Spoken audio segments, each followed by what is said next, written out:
അതിന്റെ ഉത്തരവാദിത്വം ഷാരിസിന്റെയും ബിന്റോടെ ഇവരുടെ ചർച്ചയിലുണ്ടായ കാര്യങ്ങളാണ്. തീർച്ചയായിട്ടും, കാരണം നമ്മള് അത്രയും സിനിമകൾ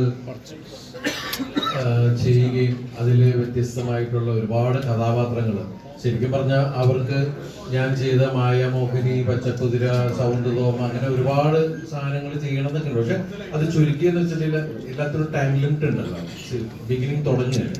അതുകൊണ്ട് ഏറ്റവും കൂടുതൽ ജനങ്ങളിലേക്ക് എത്തിയതിൽ കുറച്ച് കഥാപാത്രങ്ങൾ വെച്ചിട്ടാണ് ചെയ്തത്. അതിന്റെ ക്യാപ്ഷനാണ് എന്നെ ഏറ്റവും കൂടുതൽ ശരിക്കും പറഞ്ഞാൽ ഭയങ്കരമായിട്ട് ഫീൽ ഉണ്ടാക്കുന്നത്. അത് ഒരുപാട് പ്രേക്ഷകർ നമ്മളോട് സംസാരിക്കേണ്ടായി.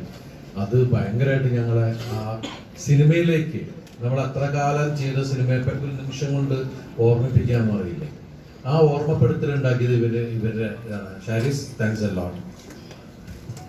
നിങ്ങളല്ല, സ്വാതന്ത്ര്യം എടുത്തുകൊണ്ട് ഇത് ഓവറാക്കാൻ എനിക്ക് വളരെ ഇഷ്ടപ്പെട്ട ദിലീപേട്ടൻ്റെ പാട്ടുകളിലൊന്നും തേടുന്നതിൽ വളരെ വളരെ ഇമോഷണലായിട്ടാണ് ആ പാട്ട് നമുക്ക് കാണാൻ പറ്റുള്ളൂ. ഓവറാന്നറിയാം, രണ്ടുപേരും പാടുകയാണ്, നല്ല ഓവറാന്നറിയാം. എന്നാലും തേരിറങ്ങുമുകിലേ മഴ തോവതെന്നു തരുമോ, നോവലിഞ്ഞു മിഴിയിൽ ഒരു സ്നേഹമിത്രയെഴുതാനോ, ഇരുൾ മൂടിയാലുമെൻ കണ്ണിൽ തെളിയുന്നു ദിലീപേട്ടൻ. പാട്ടോടും എഴുത്ത് മാത്രം വിചാരിച്ചു. Thank you. അടുത്ത വേണ്ടോ? ഓ,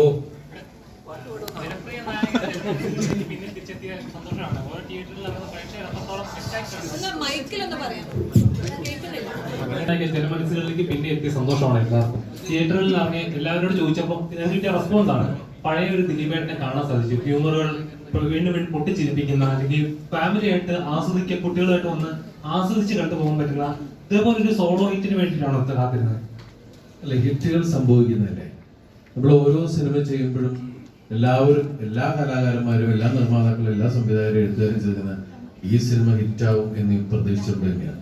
അതിൽ എത്ര സിനിമ ഹിറ്റാവും എന്നുള്ളതൊന്നും നമ്മുടെ കയ്യിലല്ല. അത് ദൈവാനുഗ്രഹവും അതുപോലെ നമ്മളുടെ സമയം, അതുപോലെ പ്രേക്ഷകരുടെ ഇഷ്ടം, ഇങ്ങനെ ഒരുപാട് ചേരുവകൾ കൂടുമ്പോൾ ആണ് നമുക്ക് വലിയൊരു ഹിറ്റ് കിട്ടുന്നത്. ദൈവാനുഗ്രഹം കൊണ്ട് അങ്ങനെ വലിയൊരു ആ ചേരുവകളെല്ലാം കറക്റ്റായിട്ട് ഈ സിനിമക്ക് ഒത്തു കിട്ടും. അത് ഏറ്റവും വലിയ സന്തോഷം. ഞാൻ അഭിനയിച്ച 150ാമത്തെ സിനിമയ്ക്ക് തന്നെ അത് കിട്ടിയത് വലിയ സന്തോഷം. ദിലീപേട്ട, അതുപോലെ ഈ സിനിമയെ കുറിച്ച് പറയുമ്പോഴത്തെ ഡയലോഗ് ഉണ്ട്, അതായത് നിങ്ങളുടെ അഭിപ്രായം നിങ്ങളുടേതായിരിക്കണം, മറ്റൊരാളുടേതാവരുത് എന്നുള്ളത്. ശരിക്കും സോഷ്യൽ മീഡിയയിലുള്ള ഒരാൾക്കും പ്രൈവസി ഇല്ല എന്ന് പറഞ്ഞല്ലോ, അത് തന്നെയാണോ അങ്ങനെ ഒരു ഡയലോഗ് ഇച്ചിരി ഇമോഷണലി അത് പറയാനൊരു കാരണം? അല്ലെ, ഇമോഷണലി ശരിക്കും അത് പ്രിൻസ് എന്ന കഥാപാത്രം സംസാരിച്ചിരിക്കുന്നതാണ്. ഈ സിനിമയ്ക്ക് ഉള്ളൊരു വലിയ പ്രസക്തി എന്ന് പറഞ്ഞാൽ ഇത് ഇന്നത്തെ അവസ്ഥകളിൽ അല്ലെങ്കിൽ ആനുകാലിക സംഭവവുമായി ബന്ധപ്പെട്ട ഒരു വലിയ വിഷയത്തെയാണ് ശരിക്കും പറഞ്ഞ ഈ കൊച്ചു സിനിമ എടുത്തു വെച്ചിരിക്കുന്നത്.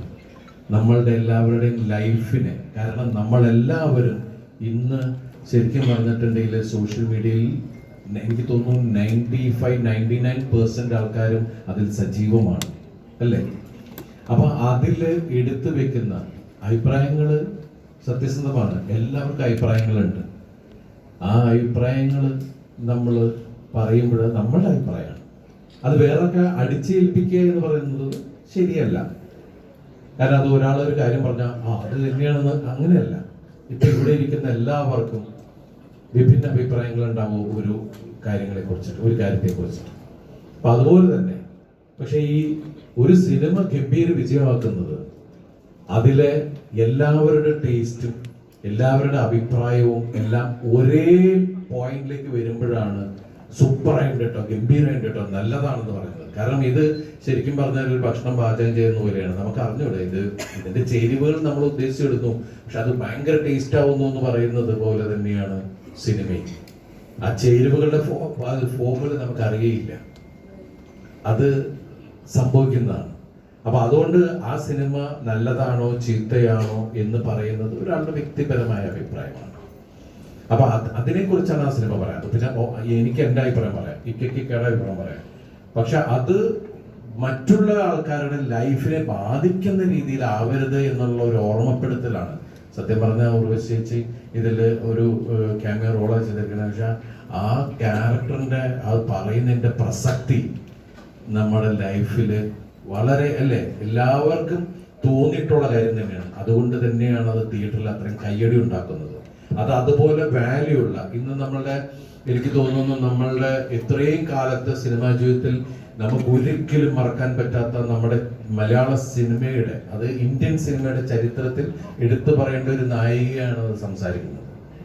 അത്രയും വാല്യുബിൾ ആയിട്ടുള്ള ഒരാളായിരിക്കണം ആ വേഷം ചെയ്യേണ്ടത് എന്നുള്ളതിന്റെ അടിസ്ഥാനത്തിലാണ് അത് വന്നു നിന്നത് ഉർവശി ചേച്ചിയിലാണ്. ഞങ്ങൾക്ക് വേറൊരു മുഖം ഞങ്ങളുടെ മുമ്പിൽ വന്നില്ല. ഞങ്ങൾ ഉർവശി ചേച്ചിയുടെ അടുത്താണ് പോയിട്ട് ചേച്ചി വേഷവും ചെയ്യണം, കാരണം ഈ സിനിമയ്ക്ക് ചേച്ചിയുടെ ആവശ്യമാണ്. ചേച്ചിക്ക് ചിലപ്പോൾ ഈ സിനിമ ആവശ്യമില്ലായിരിക്കും, പക്ഷെ ഈ സിനിമയിൽ ഈ കാര്യം പറയേണ്ടത് ചേച്ചിയായിരിക്കും. കാരണം ഇപ്പൊ നമ്മൾ സംസാരിക്കുന്ന മീഡിയ സുഹൃത്തുക്കളോടാണ്. നിങ്ങൾക്ക് പോലും അതിനോട് ദേഷ്യം തോന്നിയില്ല. ഇപ്പൊ നിങ്ങൾ എല്ലാവരും ഓരോ ദിവസവും ക്യാമറയും മൈക്കുമായിട്ട് ഇറങ്ങുമ്പോൾ നിങ്ങൾ എത്ര പ്രഷറിലാണെന്ന് നമുക്കറിയാം. നിങ്ങളുടെ ടോപ്പ് ബോഡീസിൽ നിന്ന് നിങ്ങൾക്ക് കിട്ടുന്ന പ്രഷർ. അതുകൊണ്ടാണ് നമ്മൾക്ക് നിങ്ങളോട് ശത്രുതയോ അല്ലെങ്കിൽ നിങ്ങളോട് പരിഭവമൊന്നുമില്ല. സങ്കടമുണ്ട്, അത് വേറെ വിഷയം.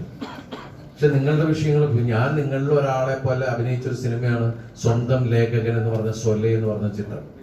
ആ സിനിമ ചെയ്യുമ്പോൾ ഒരു പത്രപ്രവർത്തകനോ ഒരു മാധ്യമ സുഹൃത്തോ എത്രത്തോളം അവനവന്റെ ലൈഫിൽ എടുക്കുന്ന സ്ട്രെസ്സും സ്ട്രെയിനും നിങ്ങൾ എല്ലാവരും ഡിപ്രഷനിലാണെന്ന് നമുക്ക് പറയാൻ പറ്റും. കാരണം നിങ്ങൾക്ക് സത്യസന്ധമായി പറഞ്ഞാൽ രാവിലെ നിങ്ങൾ ജോലിക്ക് ഇറങ്ങുമ്പോൾ മുതൽ വൈകുന്നേരം വരെ നിങ്ങൾക്ക് നിങ്ങളുടെ കുടുംബത്തിലെ കാര്യം പോലും മര്യാദയ്ക്ക് നോക്കാൻ പറ്റുന്നില്ല. ശരിയല്ലേ? അങ്ങനെ ഒരുപാട് പ്രഷറിലൂടെയാണ് എല്ലാവരും പോയിക്കൊണ്ടിരിക്കുന്നത്. പക്ഷേ ഈ പറയുമ്പോൾ നമ്മൾ എന്തിലേക്ക് പോകുമ്പോഴും അതിന്റെ സത്യം എന്താണ് എന്നൊന്ന് അറിയണേ എന്നുള്ളതെന്ന് വെച്ചാൽ ഇതിന്റെ അറ്റത്തും വേറൊരാളുടെ ജീവിതമുണ്ട്, വേറൊരാളുടെ കുടുംബമുണ്ട് എന്നുള്ളതാണ്. അപ്പൊ അതിനെ അടിസ്ഥാനമാക്കിയാ പറയണത് അഭിപ്രായങ്ങൾ പറയാം. അതും നമ്മളുടേത് മാത്രമായിരിക്കണം എന്ന് പറഞ്ഞത് അതുകൊണ്ടാണ്. അത് ഈ സിനിമയിലൂടെ നമുക്ക് പറയാൻ പറ്റില്ല. നമ്മളിപ്പോൾ ഇതൊരു അല്ലാത്ത രീതിയിൽ സംസാരിക്കുമ്പോൾ ഇത് വ്യക്തിപരമായിട്ടുള്ള ഒരു പിന്നെ അതിന്റെ ടാർഗറ്റോ അതിന്റെ പ്രശ്നമോ. ഇത് സംസാരിച്ചിരിക്കുന്നത് ഈ സിനിമയിലെ ഈ കഥയിലെ കഥാപാത്രമാണ്.